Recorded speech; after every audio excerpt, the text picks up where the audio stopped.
A flight for everyone. Yan ang goal ng Cebu Pacific na mabigyan ng abot-kayang flight ang lahat. At para sa isang anak na lalong gusto mapaligaya at mapaghibay ang kanilang relasyon ng kanyang ina, Cebu Pacific ang kanila naging daan. Alamin natin ang kwento ng mag-inang Grace at Earl Guico. The first time namin mag-travel ng mommy ko this year, nagpunta kami sa Boracay nung birthday ko. And nung Christmas, nag-spend kami ng Christmas and New Year sa Hong Kong at saka sa Macau.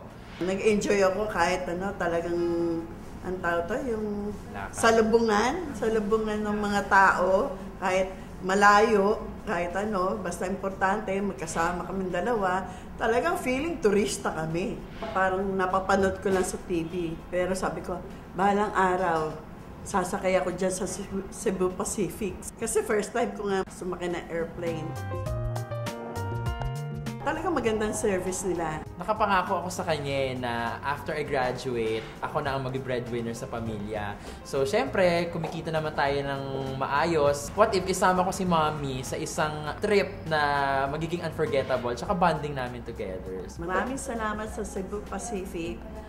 Nag-enjoy kami with our travel to different places and naging mas matatag at magandang relasyon namin mag-ina. Nagustuhan niyo ba aming storya ngayong umaga? Abangan na iba pang kwento ng biyahe ni Juan, hatid sa inyo ng Cebu Pacific.